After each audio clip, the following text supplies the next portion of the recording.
Thank you all for being here this morning. You're in for a massive treat because we have three incredible presenters for you, so I'm super excited to listen to them. So first we're going to hear from Dr. Olivia Namusisi Kasenge. She is a consultant medical epidemiologist with over 16 years of experience in applied epidemiology training programs across Africa. As a founding member of the African Field Epidemiology Network, established in 2005, she actively contributes to its mission of strengthening public systems in collaboration with global experts. Driven by her dedications, she specializes in epidemiological research, epidemic response, and community-based interventions. Beyond her professional endeavors, Dr. Olivia is a devoted mother and passionate advocate for children with special needs, particularly from disadvantaged communities. Currently pursuing a PhD in special needs education, she continues to make significant strides in both academia and in public health. If we can all welcome Dr. Olivia. Thank you very much. It's an honor for me to be here and share my life story with you all. I am a mother of two autistic twin boys who are 6 years of age now, and it's been a journey worth sharing. They're both good and bad stories, but overall good stories to tell. I am delighted that I'm here to speak today about my journey having two autistic boys. So, my experience, autism is constantly changing, the spectrum is constantly changing and evolving to include more and more disorders. The syndrome frequently co-occurs with other conditions, including attention deficit hyperactive disorder, ADHD, that one, epilepsy, intellectual disability, GIT challenges, and sleep disorders. And my son, one of my boys, is a typical textbook definition of autism. And it was easy for me to have him diagnosed because I told the doctor the textbook definition of autism. I didn't have to tell him my son had autism. I just said he had ABC. He was hyperactive. He had a convulsion twice. He wouldn't sleep. He was very constipated, and the doctor said that's autism. And because at the back of my mind, I knew it was autism, I just didn't want to hear the doctor repeat after me that your son has autism. Unfortunately, he did.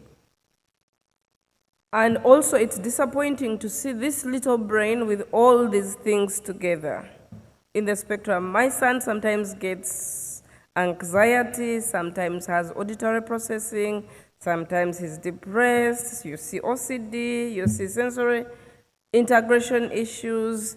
Almost everything that I have read about autism, I have seen them in my sons, mainly in one of them, but both of them are on the spectrum. So you feel sorry for the little brain having to deal with all this, and they have no idea where it's coming from, and they're wondering why other children don't have it. So we have to deal with many things, including the myths. We don't have a proper naming. I don't know about you, we don't have a proper naming of autism in our local languages. We do not know what causes autism. There are speculations. They tell us the age of parents, the vaccines, the genes, the environmental.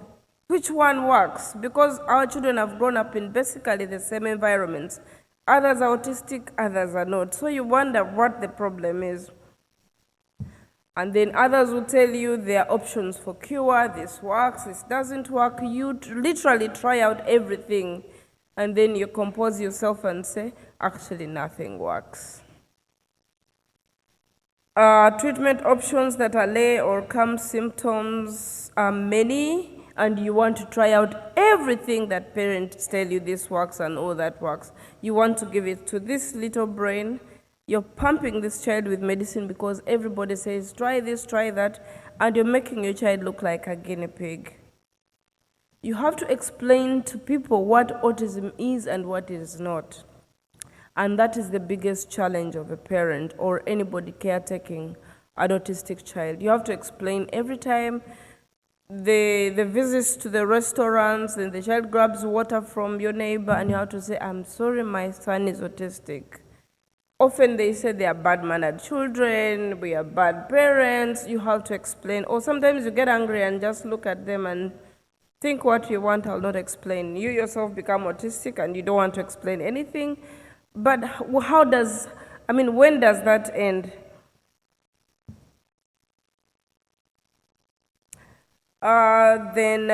It's the journeys to the hospitals. Little is known among the healthcare workers. In my country, most of the healthcare workers, our points of contact, haven't seen autism. They will tell you, why are you doing that? Why are you carrying a big child? Why are you feeding him on a bottle? Why don't you do this? Why don't you do that? The child is all over the room.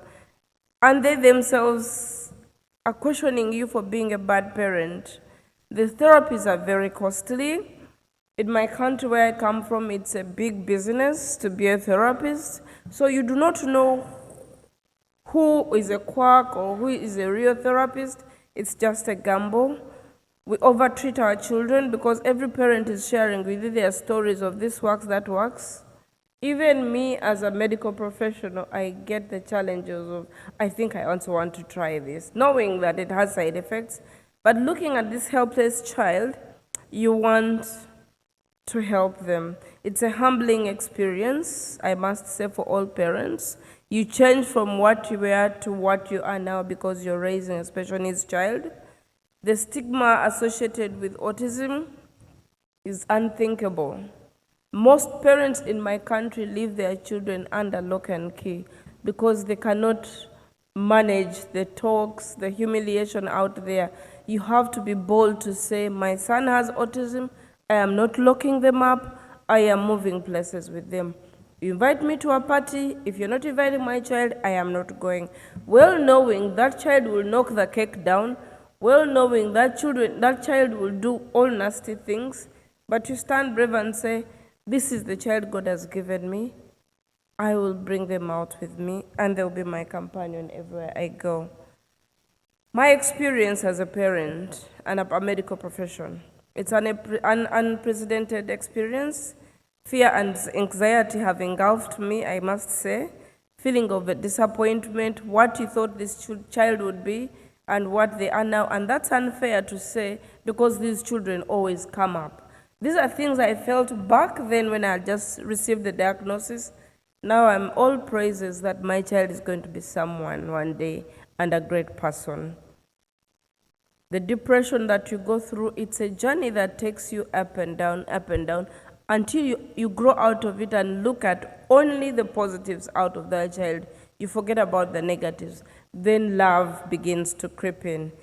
You know you've denied attention to the other family members because of these autistic children, because they need 100% and more of your time and attention and resources.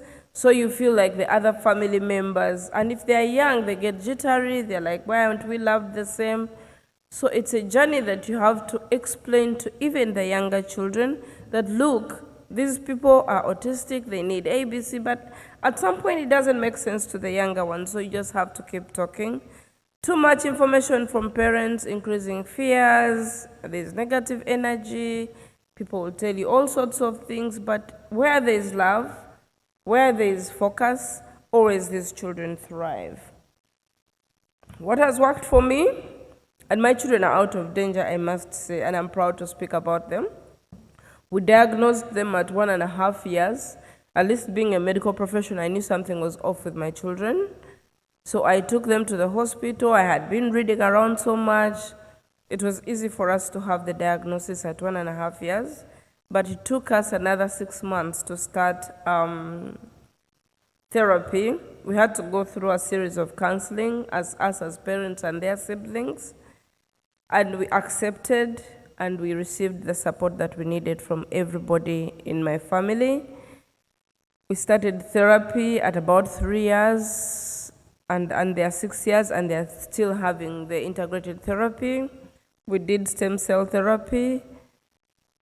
Like I said, you want to try everything you hear that works. So we tried, and well, it's paid off. They told us autism only thrives where there's love and acceptance, and we provided just that. In addition to the stem cell, we needed to do a lot of supplementation. We needed to do a lot of therapies. They told us we have to go aggressive on therapy, and that's exactly what we did. And our boys are amazing. One of them is already speaking. He's independent at 6 years. He's like a normal 6-year-old, but he was mild to moderate. The moderate to severe is still struggling, but we are seeing lots of improvement in him, also beginning to have some pop-up words, and we think by 7 he will have his full speech. What we need as a community, we need user-friendly information for parents on what works, not throw everything out there because some parents can't sieve, and some have ended up causing accidents to their own children because they want them to be better. Information to those providing care, the doctors, the nurses. Like I said, in my country, even the doctors do not know autism, and that's why some children go undiagnosed because the doctors haven't seen autism or they haven't come across that many cases and they don't have the tools to diagnose autism. Organized therapy with good knowledge of autism. Most of the therapists we have are learning on the job, and that's unfair because they charge quite an amount. If we don't have organized therapy, parents will give up. And what happens to the children? They deteriorate. Cost-friendly clinics and treatments, more focused webinars with information on available options for parents, more rehabilitation centers within reach. It's time I want to establish a rehabilitation center, sort of like charity, to those children who are locked up in their houses because parents do not know what to do with them. So why not take them away and look after them if God gives me the chance? Accessible resources for those intending to establish rehabilitation centers. We are negotiating with our governments to have most of the things tax-free so that we can set up centers where children can, 1, get diagnosis, 2, get the care they need, symptomatic care, but also organized therapy. And then we're also looking the government to fund us to do some studies to document the prevalence of autism. They're telling us autism is increasing, but we just know that not for a fact. We are seeing children being diagnosed every day, but we need to document that this is what we see, these are the numbers cropping up. So we have established a parents community where we exchange ideas. There are several of those, but some of them are very, very good because then you know you're not alone. You're walking the journey with other people. And then also those parents who have just received the diagnosis, some of them just want to commit suicide. We talk to them, we counsel them, we be there for them. We tell them you're not alone, we are a community. And every month, end of month, we have a gathering where we just chill as parents, have fun, talk to each other, but with the intent to counsel the younger parents or the struggling parents or those who don't have resources for symptomatic care, like their children who are convulsing, they don't have antiepileptic drugs. We sort of dig into our pockets and collect and support those children. We want them to apply the knowledge, sharing information with less privileged parents and communities, providing information with whoever doesn't know about autism, like we create awareness in churches, in markets. I go to a church, a Christian church, where everybody turns their head when my son starts screaming, and I say, he's autistic, don't mind about him. Why didn't you leave him home? And I say, until when? It takes some assertiveness to shut down some voices, and that's what we have done. They say, he's autistic, why are you bringing him in the public? He's a human being. He needs to come out and see the world. Without me, somebody else will do that for him. Knowing that I'm doing the best I can to improve the condition also helps parents sustain their ability. There's a saying by Ellen Notboom, if we can't see a child with autism as capable, interesting, and valuable, no amount of education or therapy we layer on top is going to matter, and I believe in that. If you don't have a supportive environment, nothing you do will matter to this child. They thrive where there is love, and I've had that firsthand. Thank you, and I would love to take questions if any. That will come later.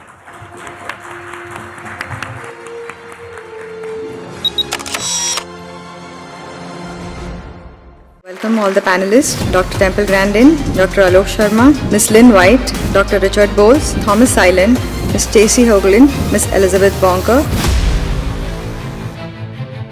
I've been to all the tech companies, Microsoft, been there, Google, a lot of the other, Apple, and there's all kinds of autistic people there. 35% of autistics cannot use speech for communication. I learned to type at age 5. I stopped talking for 6 months, but I was also absorbing information like a sponge. I'm a geneticist, so that's what I focus on. It can teach you what things that can help to mitigate the problem. One of the things right now that's a big push right now is how hyperbaric medicine can affect autism, or positively, right? And hyperbaric oxygen therapy is one of the best anti-inflammatories. We are treating younger children at about 3 with stem cell therapy. Within 6 months, they are going off the spectrum. Every person that I ever met with autism, they all want to be a valuable member of society, to have a quality of life that every human wants to have. This is going to be a very unique panel discussion. I mean, we've got such distinguished people here coming from different backgrounds, different specialities, different age groups, different everything. This is an open discussion. It's open questions for all of you. But I'd like to kickstart the discussion by asking Temple, the autism that was there in your age group, or that Bill Gates describes, and the autism that you see now, could you share with us, what do you think, what is the difference? Well, I had definite speech delay, absolutely definite. Some of the things that have been discussed that might be possible causes didn't exist. I'm 77 years old, and then I'm thinking back to when I was a child and when I was young, people that would have been called Asperger's, where there's no speech delay. A lot of these grandparents that come up to me and talk to me, they're old enough that some of those other things wouldn't have caused it. And what I got to thinking about all of this, like there was some very severe stuff discussed, there's a lot of people where they're just slightly geeky. I think they've always been here. So is autism increased detection or something else? I think it's both. And I think on this real mild end, some of the people I worked with in these shops, they wouldn't have had speech delay, but they would have been taking shop classes. And I think all the screen time has made a lot of stuff worse. But then you get into remains nonverbal. That's very severe. Regression at age 13. Then you have the kids that regress at age 3. Some of those kids, are those different? That needs to all be looked at really carefully. It was interesting in the genetics talk, it said genetics, but then in some trigger. But there were plenty of people from my generation that would have been the Asperger type, where and I know that's not used anymore, no speech delay. My father was probably one of them. He also had allergies, and then we both have eczema and skin rashes. I have Meniere's disease that I managed to get into remission. That's autoimmune. I think we need to separate it out, the Asperger type from much more severe, where there's a lot of other things wrong with them. And now I do know in my generation there's always been kids that were just labeled mentally retarded. Yeah, now those have always been around too, but I think we need to be looking into all of these things. And I'm recommending let's limit the screen time. I was very happy to see a little 3-year-old glued to the window of the plane last night. We were coming in when it was dark and all the lights were on. Not glued to a phone. A lot less screen time, a lot going back to some 1950s, just teaching some basic social skills. And the ones that are slightly geeky are gonna do a lot better. Because these grandparents I talked to all had jobs, decent jobs. They managed to keep them. But where it helped was with relationships, getting a diagnosis. And it probably would have helped my father. I'm almost positive he was on the spectrum. No speech delay. That's maybe a very different thing than some of this much more severe stuff. And the first thing I want to do is take the data and divide it and start doing some categories, like a multivariate analysis on the data, to see how it breaks out into categories. And there's all the discussion about Kennedy. Well, we both might be right. You see on one part of the spectrum, I think it may be just increased detection, but some of this more severe stuff, some of these other factors may be involved. If I may. Oh, and I'm what I like to call a zennial. I have Generation X's work ethic and millennials' tech savviness. I was born during the Star Wars years, like late 1983. I just aged myself there. But I also see some of the development of how autism has appeared over the years. For instance, when I was first diagnosed, or even before I was diagnosed, I stopped talking for 6 months when I was about 2 years old. But I was also absorbing information like a sponge. So when I finally spoke again, I was ready to wring that sponge out. I could read, write, spell, rearrange magnetized letters on the refrigerator into words. I would rewind Sesame Street over and over again, my favorite parts of movies. We've really come a long way since thinking that Dustin Hoffman and Rain Man is the definition of autism, or at least that's what they had to work with back then. You didn't need to have an intellectual disability, mental retardation, whatever you want to call it. In the mid-90s, that was when diagnostic criteria changed, and I was officially diagnosed then with mild autism. Yes, the term Asperger's syndrome was thrown out there, but my formal diagnosis was mild autism. Back in the 80s, you had to have speech delay to be autistic. 6 months of non-speaking, that was considered a speech delay, so I fit the bill more or less officially, but it was also really an eye-opener. So that explains why I rewind videos, why I do what I do. So having knowledge of that diagnosis, understanding how it came to be, and what I'm going to do about it. This is the hand I've been dealt. I don't want to change in the sense that if you were to say there's a cure for autism, you want it? I'm saying no, because I am who I am, and I wouldn't be who I am without autism. And like I said, belief in yourself. In your own time and space. Well, so this is an open discussion. Anybody can jump in. So, Director, do you want to talk about some of your work? Sure, I'm happy to. So just to give you a quick overview, as you kind of probably heard from me, I'm a pediatrician. I have cerebral palsy, was born a 28-weeker. 18 surgeries later, here I sit by the grace of God as a pediatrician and a hyperbaric medicine physician. But one of the things that I do, I run a facility all across the United States and abroad doing hyperbaric medicine for special needs individuals, for both children and adults. I've treated all indications for hyperbaric oxygen therapy, the 17 that are approved in the US, and over 65 internationally.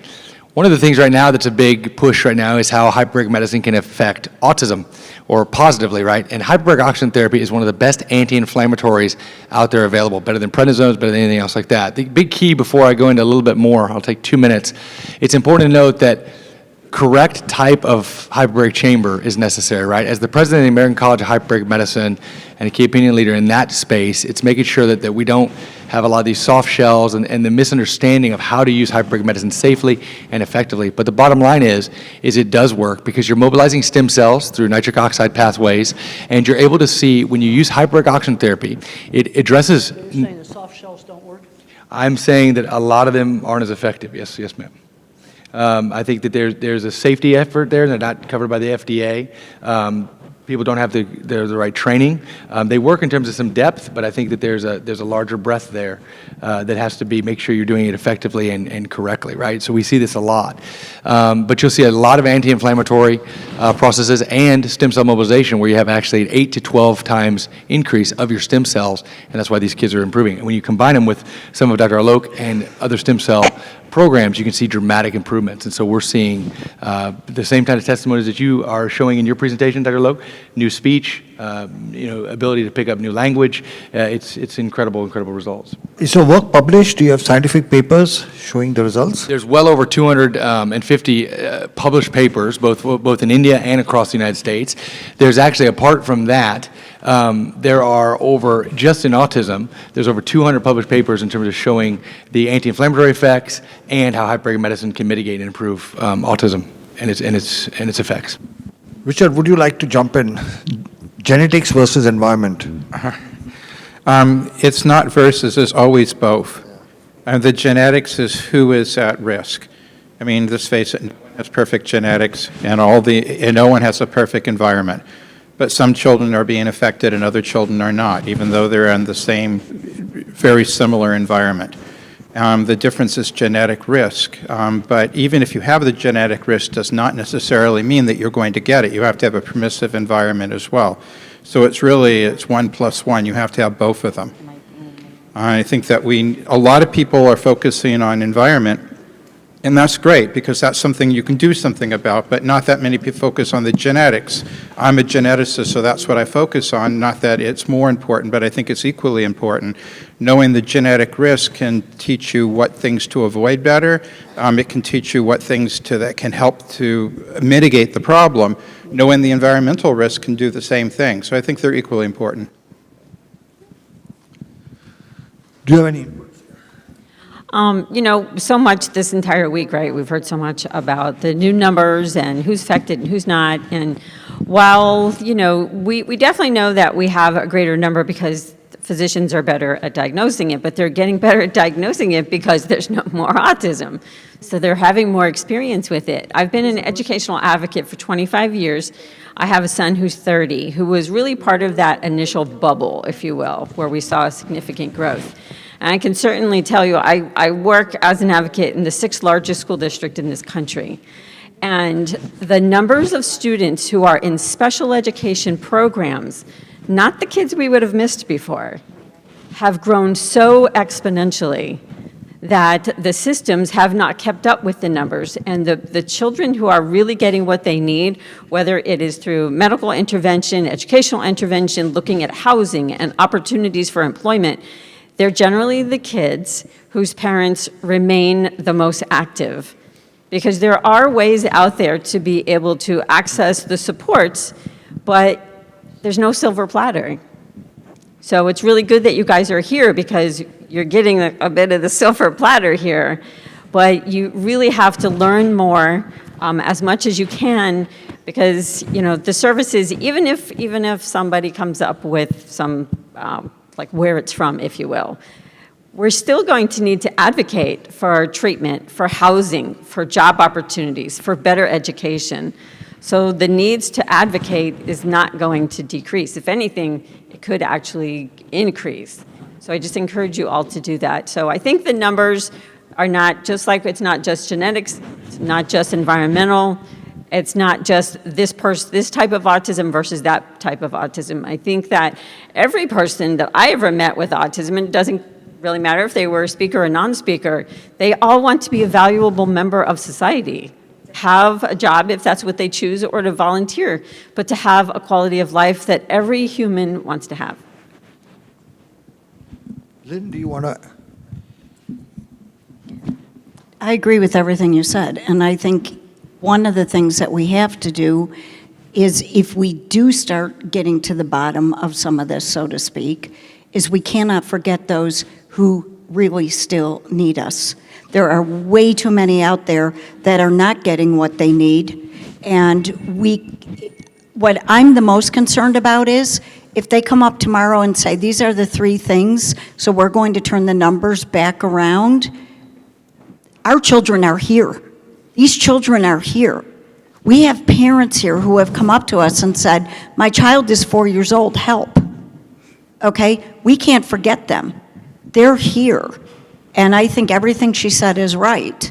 I don't work in the school system, she does, but I will tell you what I do know from on the homeschooling side, because I've been a long-term homeschooling activist, is there are a lot of parents who homeschool their children because they're frantic. It's not because I'm going to be a homeschool parent. It's, I don't know what else to do. And until we accept that we have to do more, I'm all about finding the solutions, but that's above my pay grade. I'm just trying to help the people that need the help. And in that vein, I failed finishing an Ironman twice before I succeeded the 3rd time. And for those of you that don't know what an Ironman is, it's 2.4 miles of swimming, 112 miles of biking, and 26.2 miles of running, all in under 17 hours. And I thought I could do it in Texas, but humidity, heat, headwinds, hills, they took me down like Superman to kryptonite. I attempted it again in Des Moines, Iowa.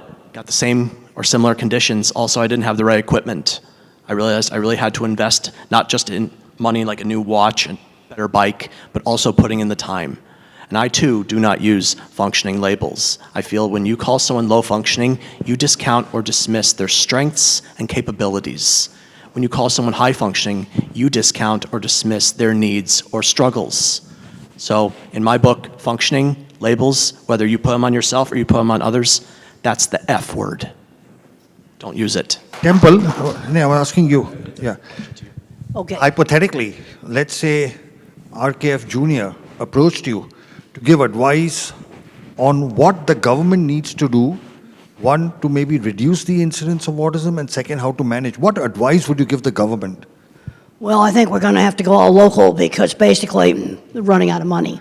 Okay. I've just looked at I went to several sources. I checked out our national budget. Over half of it supports seniors right now. Okay. Over half of our national budget.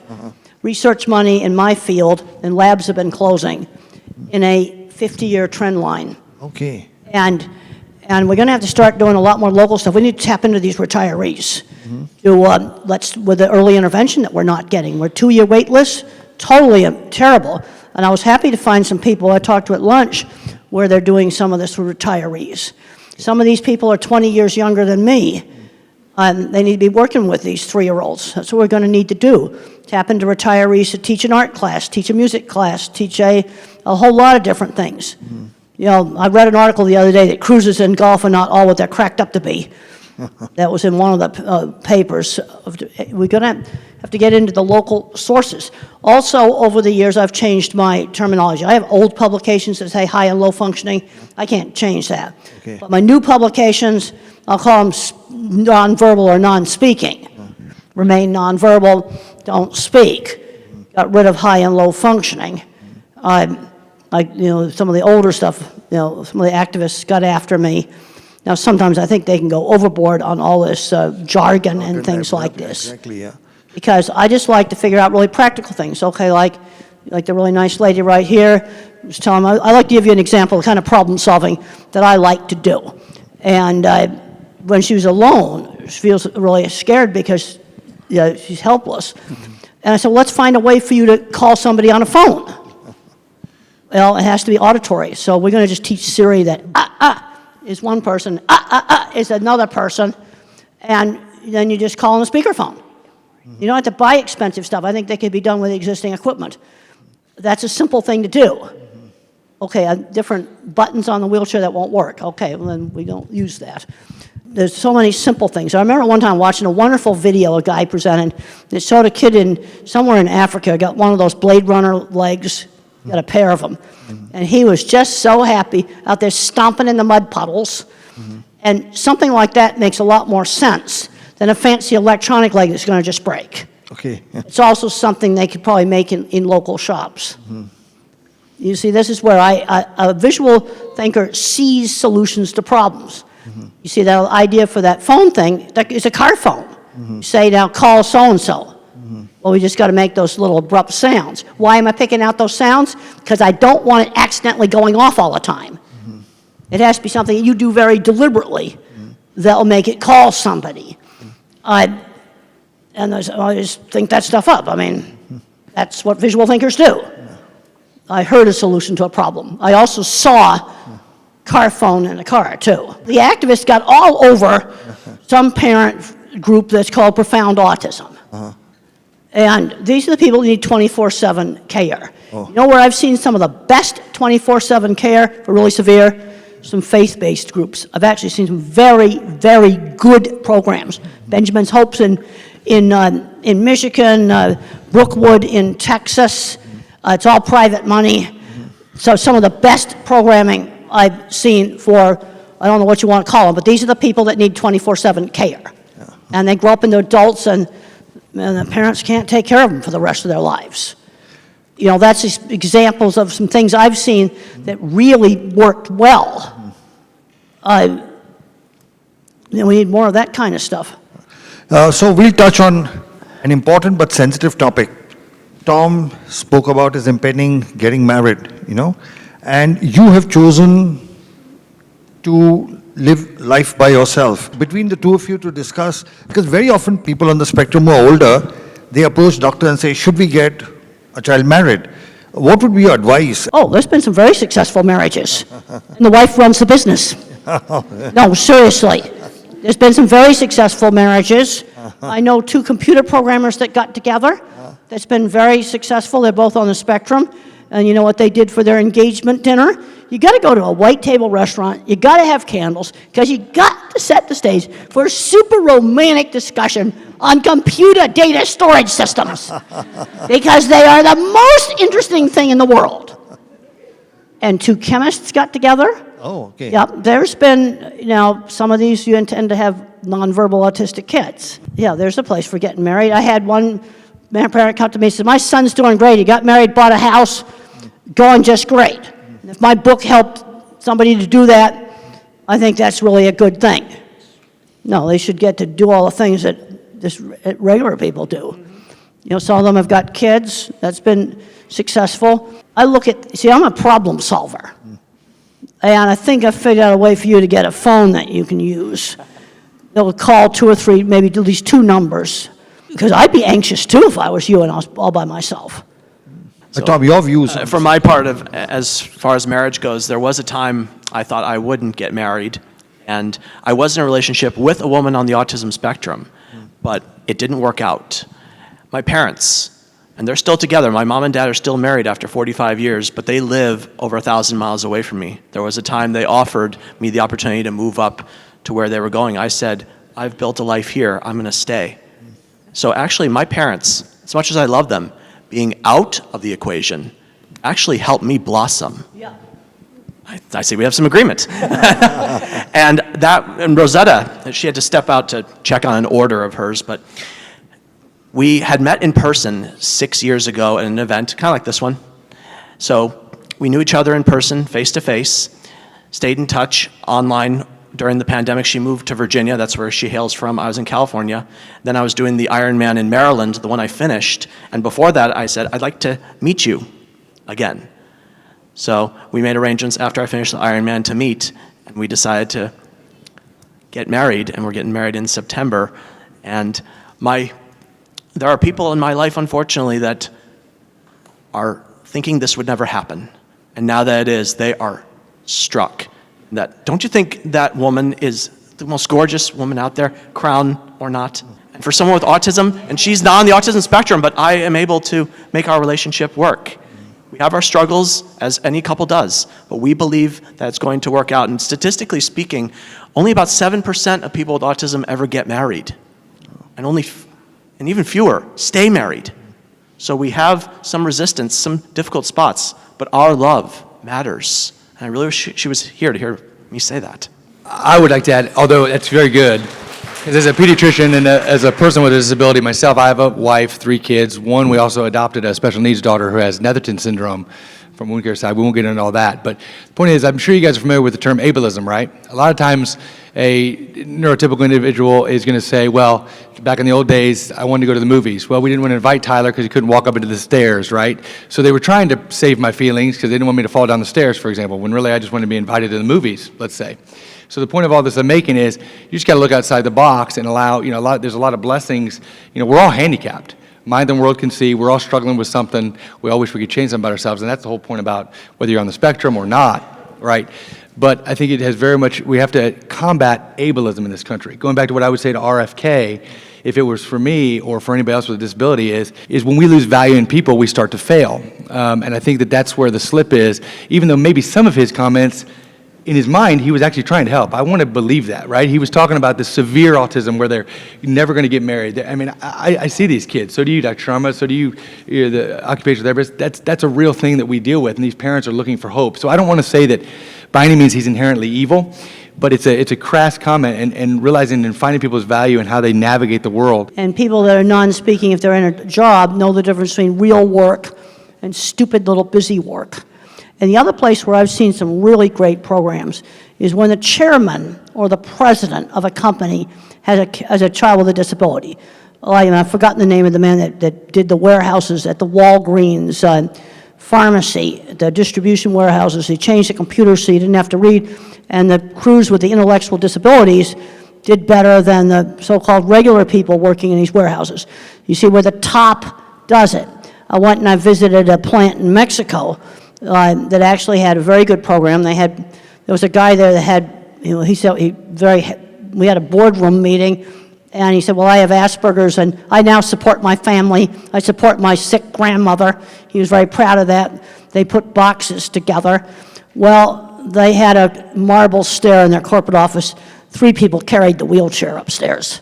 It sort of was just the attitude of doing it in the middle of Mexico. Again, an owner of a company that has a child with a severe disability makes stuff like this happen. So about 35% of autistics cannot use speech for communication. These non-speakers can learn to type. I learned to type at age 5. It's never too late to teach a non-speaker to type. With typing, we can be educated and live productive lives. Please read to your children. They understand what you are saying. You are teaching them to read. There are now thousands of typers around the world graduating from college. You need to work on these body issues. Thank you to all the doctors. You cannot learn if you feel terrible. Regulation issues affect so many of us. We are working on getting non-speakers out of fight or flight. Communication and regulation for all. You can do this, parents. We appreciate all you do for us, even if we can't say the words. Non-speakers suffer in silence. Please use Communication for All to teach them to type free of charge. We have stencil sets to give you so you can give your child a voice, and we have them over here for after the presentation. First come, first serve, we want to give them away. C4A Academy is our program of instructional videos. You can do it. We are all human beings who want to connect. We don't want to be left alone. Take us out to museums and for walks in nature. You can learn from parents who have walked the path and autistics who live the life. Non-speakers have a motor disorder, not a cognitive one. We want to have relationships of all kinds. We are just like you. Look beyond our differences. Please believe your children have gifts for the world. The world will be a better place when all non-speakers can communicate and share their gifts. There are more than 30 million non-speakers in the world and only a few thousand typers. Please join our mission to change this.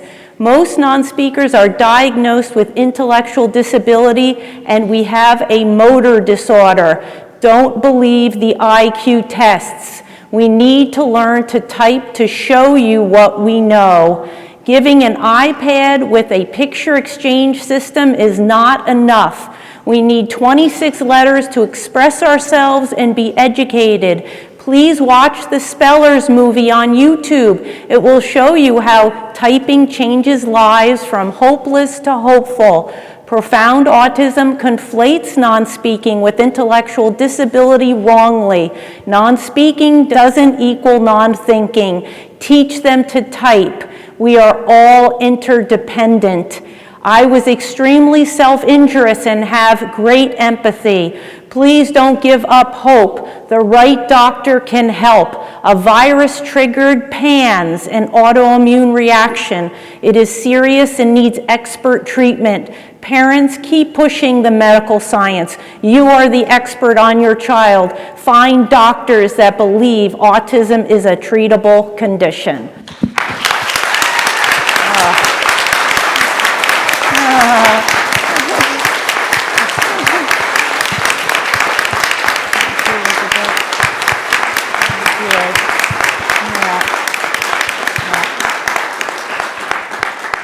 This question is for Dr. Bolts. This is about the supplements that you had shared earlier. Is there a protocol to wean off the clients or patients who are using them, or is it more like a lifelong usage of these items? I think that depends on why the supplements are started in the first place. If they're started because you want to improve your concentration and focus a bit, and then you do it on your own or go to an environment in which that's not necessary, then you can decrease it.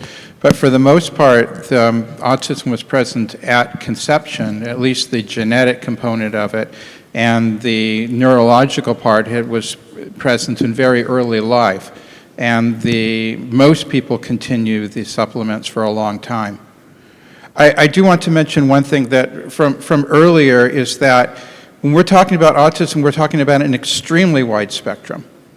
And on one side, you have the billionaires, and obviously they are employed and they are getting married, and they are thinking of themselves as neuro-unique and not disabled, and that's very, very valid, and they are actually offering a tremendous amount for society.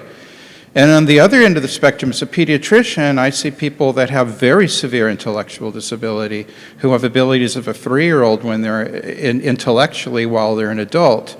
Maybe they can't even walk very well, maybe they have seizures, maybe they have serious problems as well. And those are also with autism. And those people are not going to get married and are not going to be employed. And then there's everything in between. There's a tremendous spectrum. And so it's really hard to talk about everything on the same spectrum with the same answer. I can't stress enough how much people underestimate the autism population. Yep. We are overlooked, we are undervalued, and unfortunately we believe what we are told, sometimes too much. When we're told we can't do something, we internalize it, we believe it, and we stick with that. It took a lot of me to get out of my own way and realize I don't have to listen to the haters. I'm going to do more with my life, and look where I'm going. Well, one of the things the projects that were shown in the HBO movie I did in the 70s, and I wanted to prove I wasn't stupid. That was a huge motivation for me, as a lot of people, since I couldn't do higher math, thought I was absolutely stupid and I wouldn't be able to do anything. And then I discovered these other people out there that owned machine shops, couldn't do higher math either, and were on the autism spectrum, and they had really good businesses and 20 patents. That made my day when I discovered them.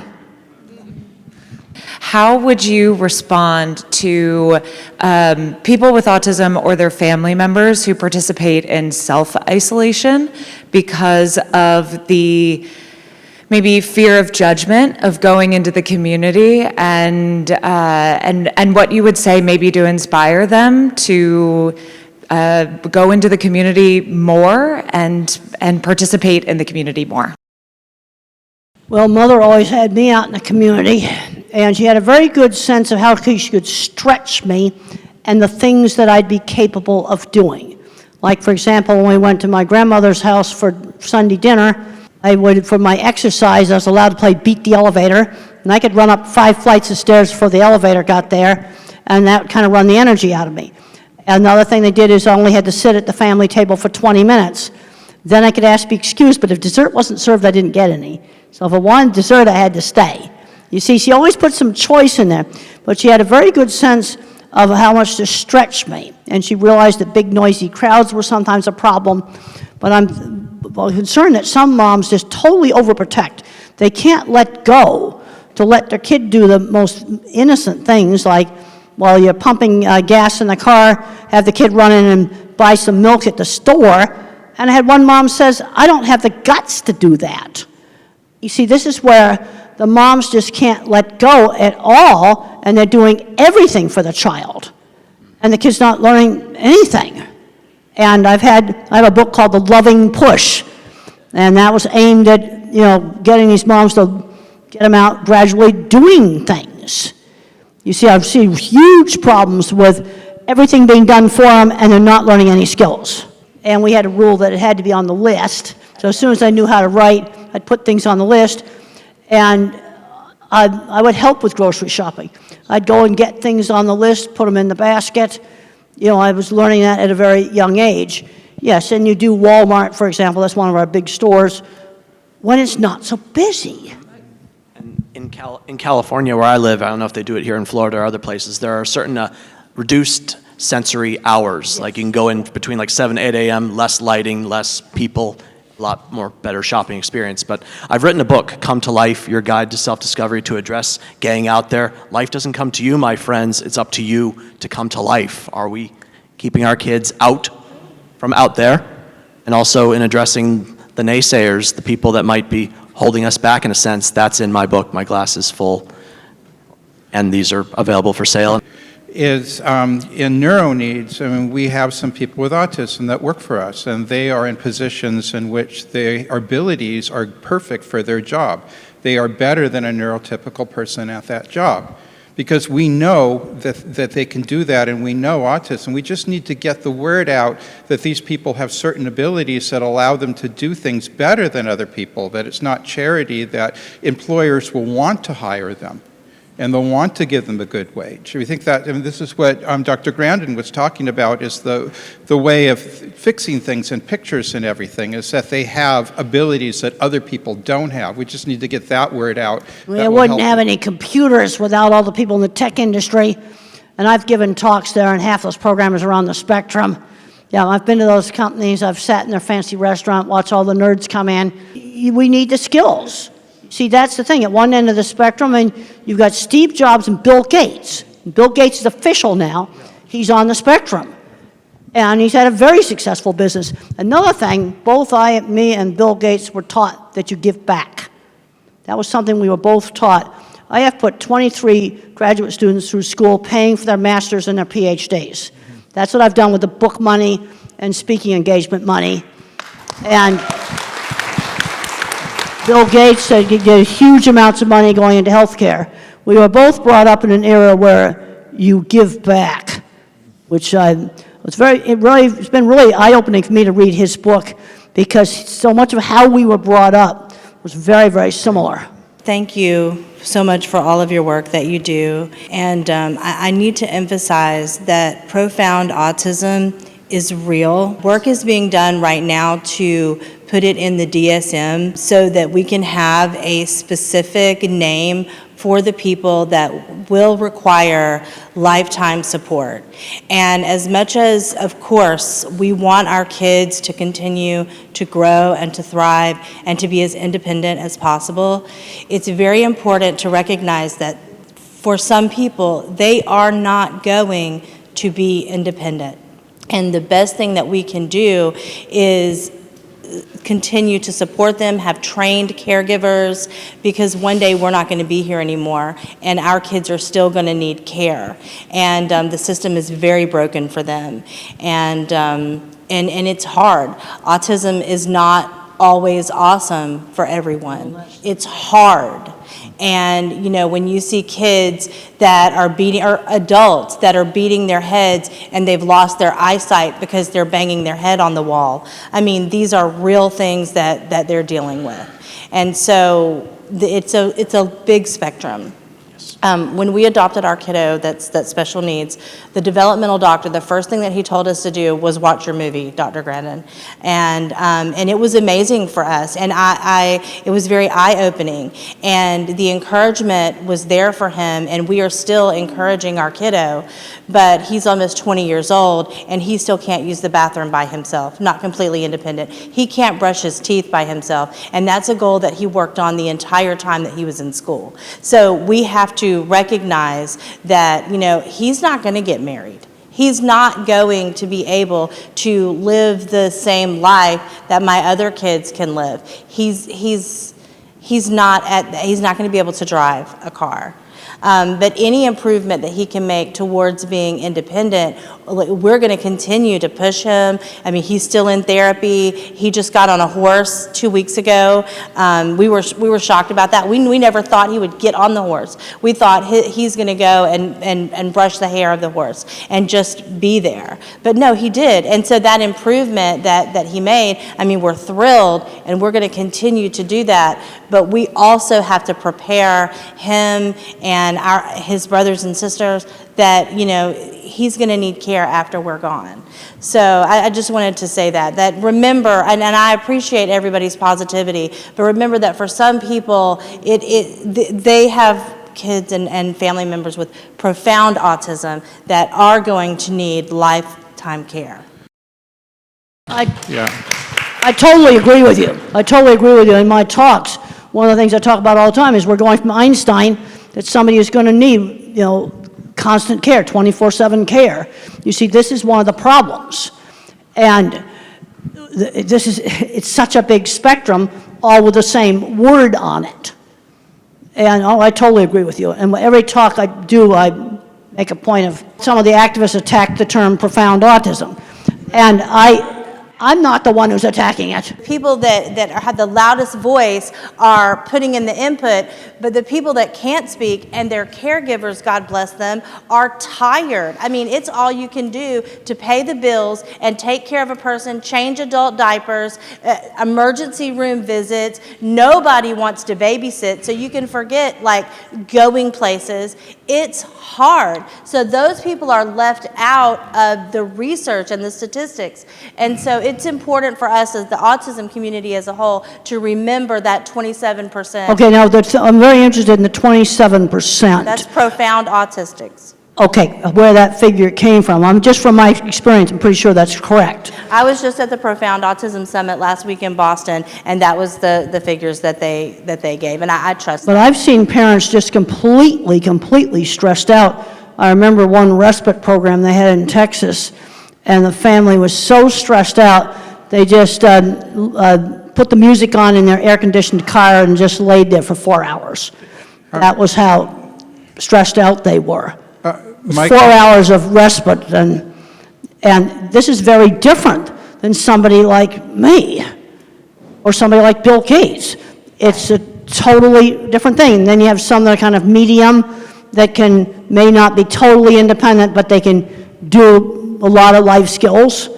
It's such a big spectrum. I really believe that what we need more people that care, more people that don't have autism, that care, like teenagers and like you said, seniors, that can help parents, that are trained, that there just needs to be more compassion in our society, and I feel like that should be a part of the message that the autism community is putting out there. Well, the other problem we got was certain advocacy, the autism community, they attacked me, they've called me ableist, they've called me bad things. Some of it, they just put so much venom out there. Right. That you're not actually getting things done. One of the things that 25 years, and you gotta remember I'm 25 years in the construction industry, and I have found that it affects how I think about things. You have to build things and solve problems and not just talk about it. You gotta do stuff, you gotta get projects done, you gotta make them work. You gotta not fight everybody, you don't get jobs done doing that. It is to support children like yours that I made that comment that didn't go over well. That autism is a very large spectrum. I see kids that appear to be profound. Some of them become mild autism because of the right treatment. Sometimes we find the exact gene and they get much better. Some of them become moderate autism, but some of them stay profound, even if we find the gene. Some of them we can't help today in 2025, no matter what we do. And you're right, the community is not really supporting them to the degree that perhaps that we should. And we need to consider them as well as the others.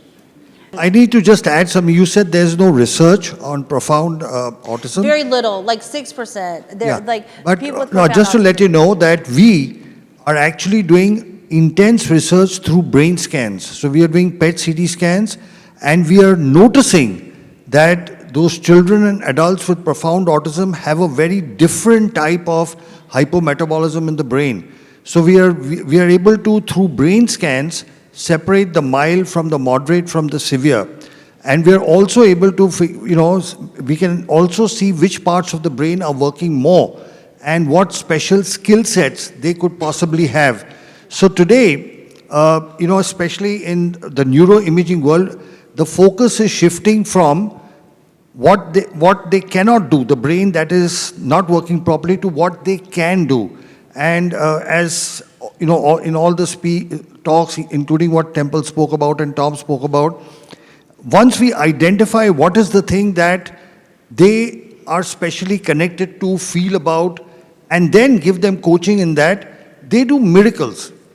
Now the treatments that we have, the treatment that Titler said, hyperbaric oxygen, our own treatment with stem cell therapy, we are able to help the people with profound autism as well, because the stem cells go and repair that part of the brain which is damaged. And we are seeing non-verbal, see, there's no question about the improvement. A child who's non-verbal for 8-9 years starts talking, you know. Now, there is no question about whether it worked or not, because you're non-verbal, and, you know, surprisingly, among the first things that the children say, they tell their mothers, I love you, mommy. We've got dozens of kids where among the first things that comes out is expression of love. It was just bottled up inside, and it actually gets expressed. Yes, there is work being done. Those distinctions are happening, and it is likely that in the future, the combination of stem cells with hyperbaric oxygen and rehab will possibly help the children. I want to make a quick comment to you. Go ahead. One thing you didn't say in what you just talked about with profound autism, you voluntarily took that on, which is amazing. Not a lot of people would do what you did. Thank you for your contribution. So that's Rosetta. a lot. You're on, Rosetta. We are here because we're together, right? Because we love one another. We're talking about autism. These great people on this panel have different views, different point of views. Remember, we look at life different ways. Each person brings something great to the table. So let's respect every person on the panel, and everyone here is being respected. The thing I would like to point out is that I remember going to Tanzania, and Tom and I was talking with a lady there. She said the moment her son was born, her and her husband was told he would never be married. She would never have grandkids. Now, for my experiences being a nurse, I'm not a nurse now, I'm a motivational speaker, but I was a nurse. So I know what it's like to change diapers. I know what it's like to take care of someone. But I also know patients that are underestimated. So it's very important, no matter what you're told about your child or your loved one, never set the bar so low that you keep it there, that you miss something great about your loved ones. I love you all. Thank you for your time. So 2 days ago, we went to our neurologist, and we were trying to understand, is there a way of defining physically in the brain autism? And she said no. She provided certain suggestions, and we felt so bad that we didn't tell her that 2 weeks before we have had stem cell treatment in India. So there's such a bad perception in the US, unfortunately. And one of the things that she said is there's no research. In our minds, like, Dr. Sharma has all the research in the world. Specifically, she pointed out to Duke University. Duke University is the one that has done the most studies in the US, but they only do stem cell treatments for kids with cancer.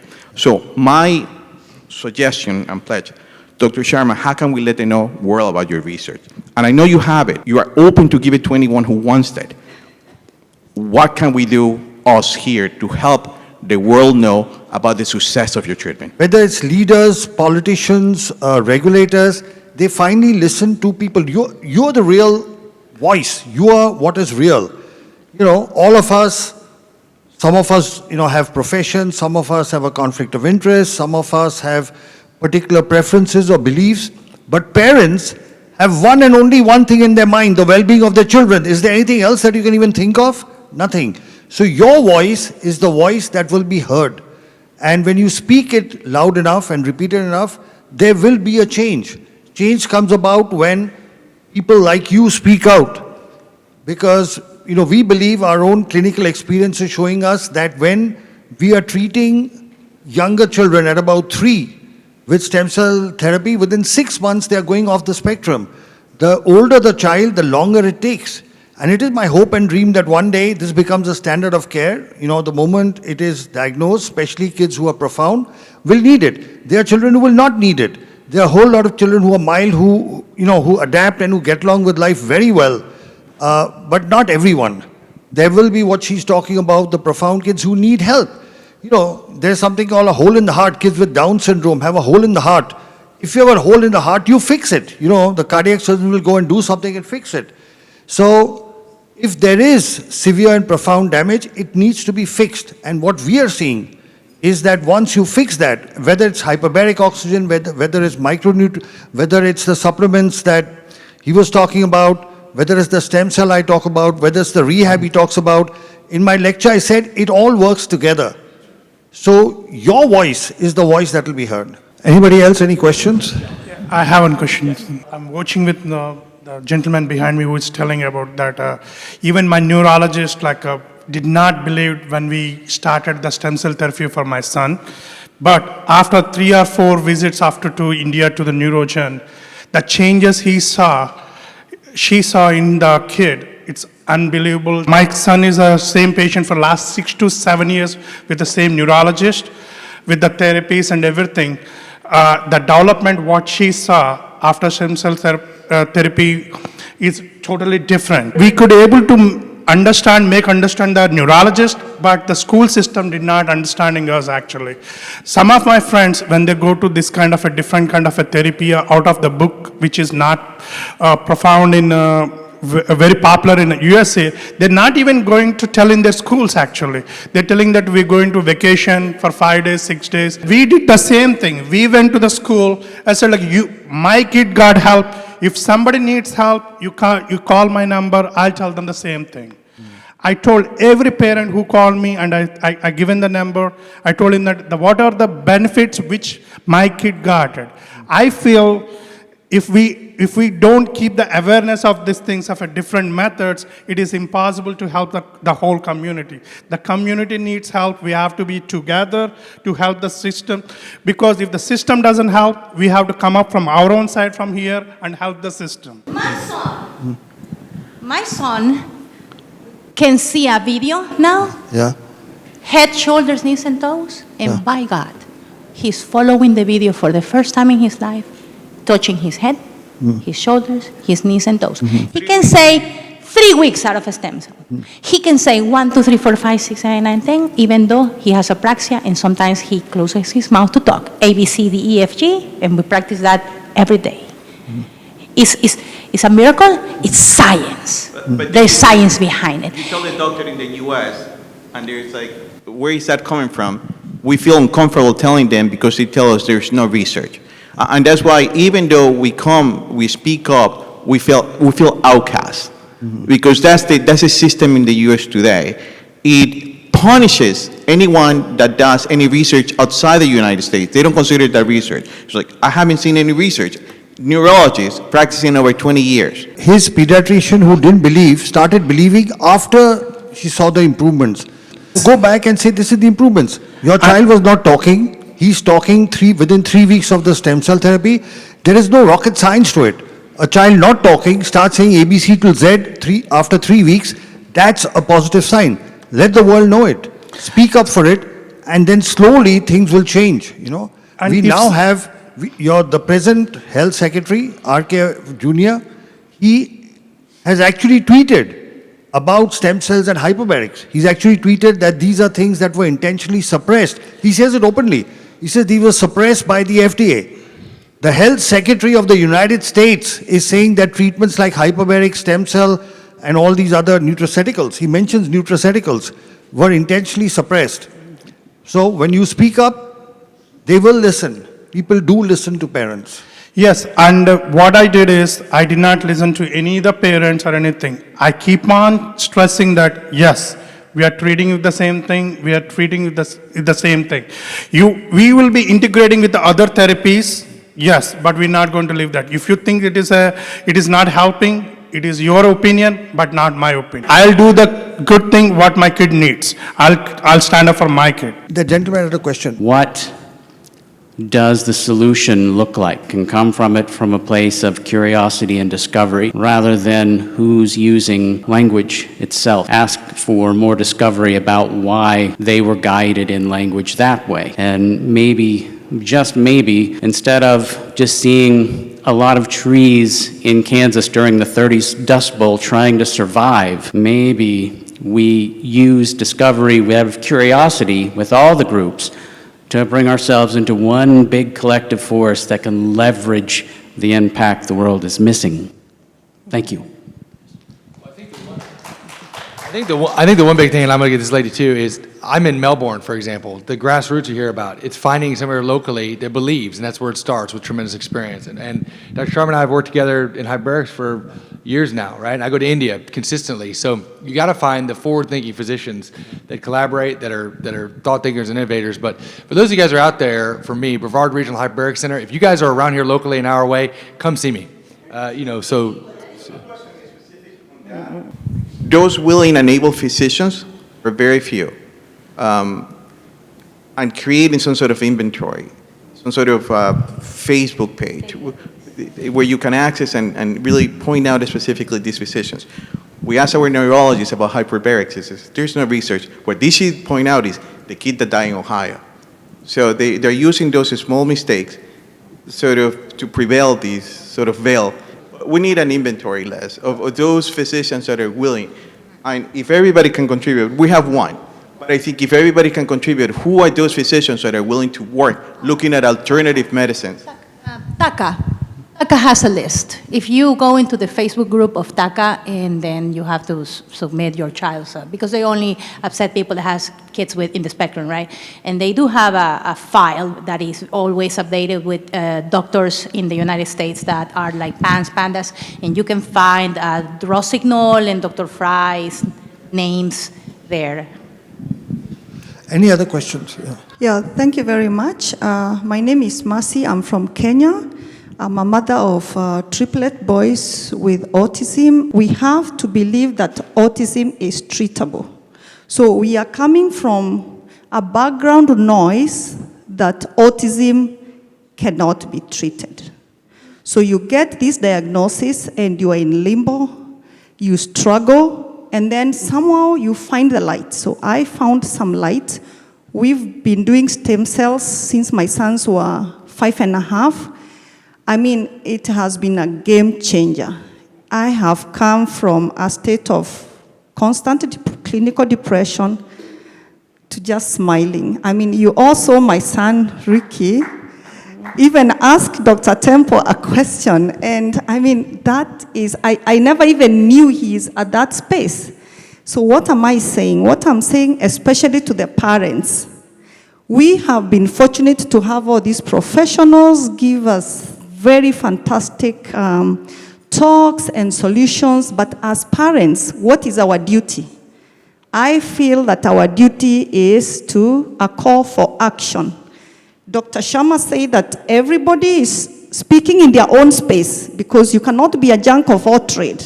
You see, that's why we have Dr. Richard is working on genetics and metabolism. We have the OT is working on sensory. We have Dr. Sharma working on stem cell, and so many others. So what I have done as a research, my background, I'm a research scientist, and it has really helped me because in research, we follow protocol to the dot. If you want your experiment to work, you have to follow from A to Z. That's exactly what I've done. I've taken Dr. Sharma's protocol, followed it A to C.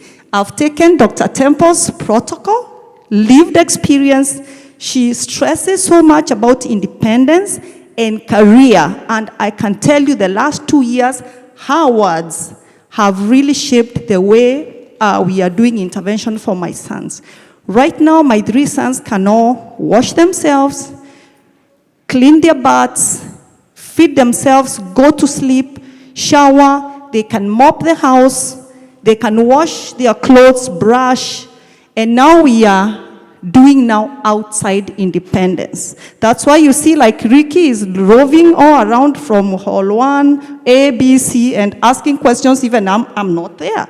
Right now, I don't know where he is. He told me, Mom, I want to go and swim. I said, okay. I didn't even know there is a gym in this facility, but last night, Olivia, what did he say? Mom, I'm going to the gym. I asked him, did you carry gym clothes? He said, yes. And he went. So what I'm saying is that let us take what is ours. Their work is research. Let us implement. Let us take everything, not just one thing. It's all about, they have said it's research, and many parents ask me, Mercy, will stem cell work for my children? I'm like, Yeah, because it's research. It doesn't know Lenny, it doesn't know your son, it has no face. It's research. Just follow the protocol. You know that stem cell cannot work on its own, work on the diet, metabolism, work on multidisciplinary neurorehabilitation, and definitely be patient. For us, it's been a journey of 8 years. Those who were in Sylvie's talk yesterday morning, they saw my son riding a bicycle, participating in a charity event to raise funds for a school of special needs, and he was actually riding in a crowded highway. I mean, I saw that and I'm still smitten, I'm still overwhelmed. So please, parents, let's take our mat and walk. Thank you. I wanted to ask Elizabeth what we can do to help you and your mission and the legislation, to have legislation passed in the government. We need to fight to enforce the Americans with Disabilities Act in schools, which is something that she is desperately trying to do for families across the country who, even after they learn how to type, are being denied that accommodation in their schools. So again, there's so many things to do. Thank you for the question. That's only one of many things. But you can go to our website, communication, 4all.org, and we have a take action section, and it'll tell you about what Elizabeth is doing to try to help all those who suffer in silence. Thank you, Elizabeth. Thank you.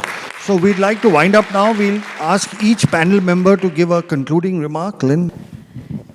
I just think that conversations like this are what are needed.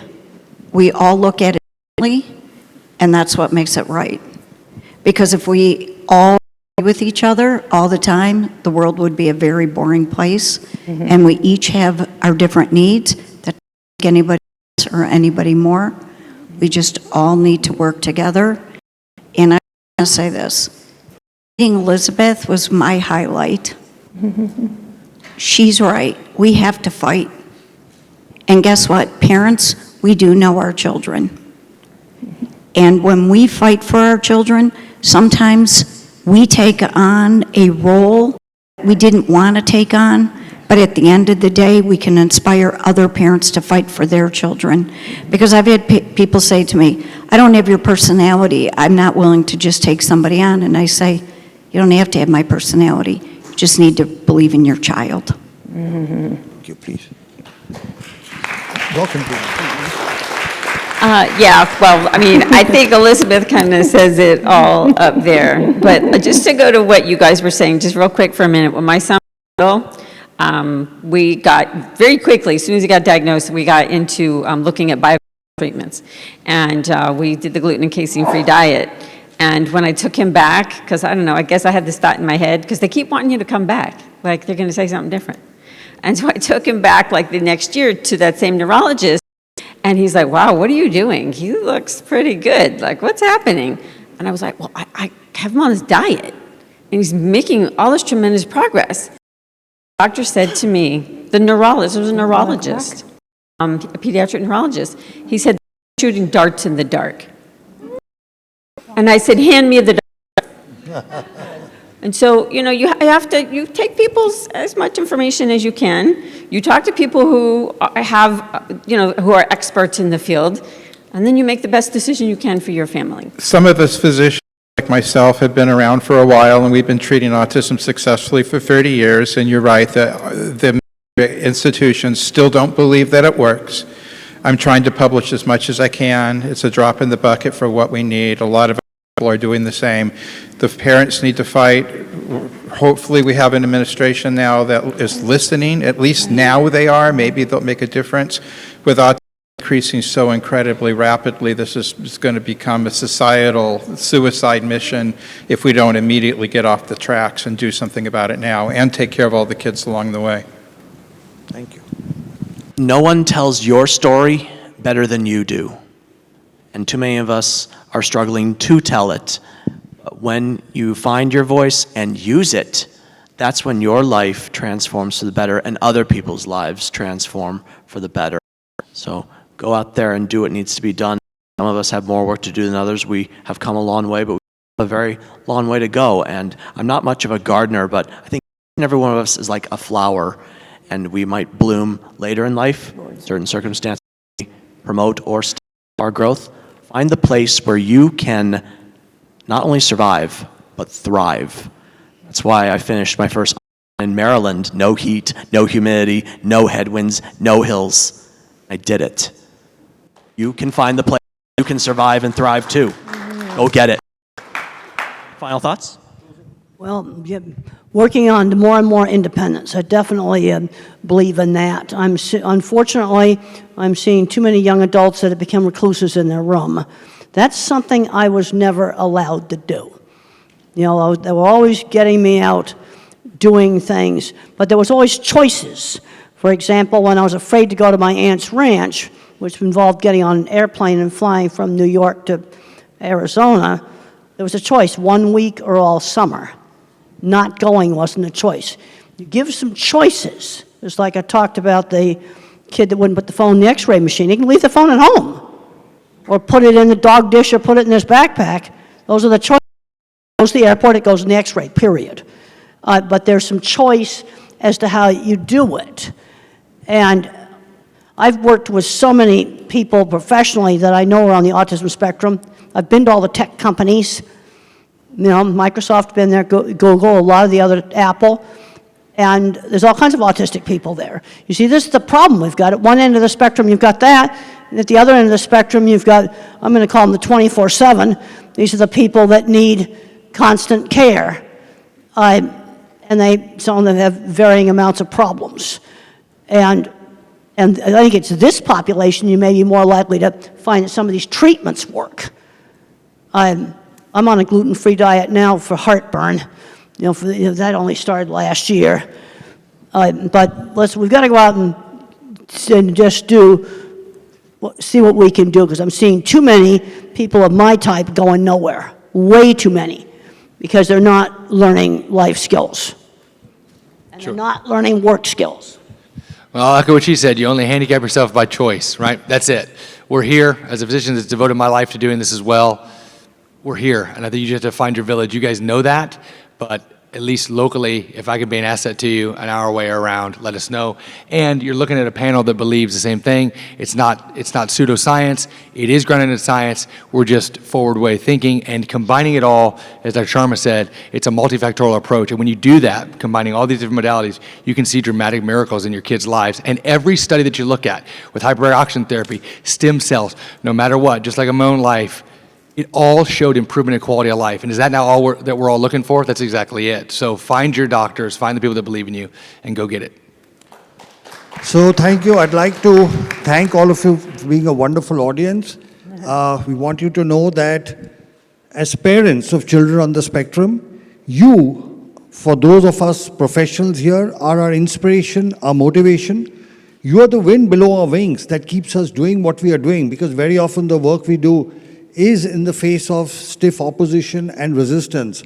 But what you need to know is all of us in our own way, okay, whatever aspect of medicine we practice, rehabilitation we practice, will continue to do the best that we can to ensure that all whether they are children or adults on the spectrum, are able to be the best of what they are. We are able to bring out the best potential within them. The work that we are doing with stem cells, and we've treated over 6,000 children with autism, a total of 15,000 patients, including cerebral palsy. We have over 100 publications. So the research is there. It's just a matter of time as more and more, like your children start improving and start speaking, as more and more people get to know, this will be available everywhere. The truth, real science, real treatments cannot be hidden and suppressed forever. It will come out. And it is my belief that it's a combination of comprehensive rehab, micronutrient supplementation, rehabilitation, hyperbaric oxygen, and the stem cell that we do, and all the advice that Temple has given. If you listen to Temple, I suggest you watch her movies, you watch her podcast. She gives you very simple advice. That one advice, talk slowly, results in tremendous speech improvements. That's simple advice. So sometimes it's a very simple advice. It's not something high-tech that brings about the best results. So I want to thank all the panel. Thank you for the wonderful discussion. Thank you for being here. And thank you very much. I thank Dolly, thank you for arranging everything. Lynn, thank you for being the co-host of the conference. You two guys have done a great job. Thank you.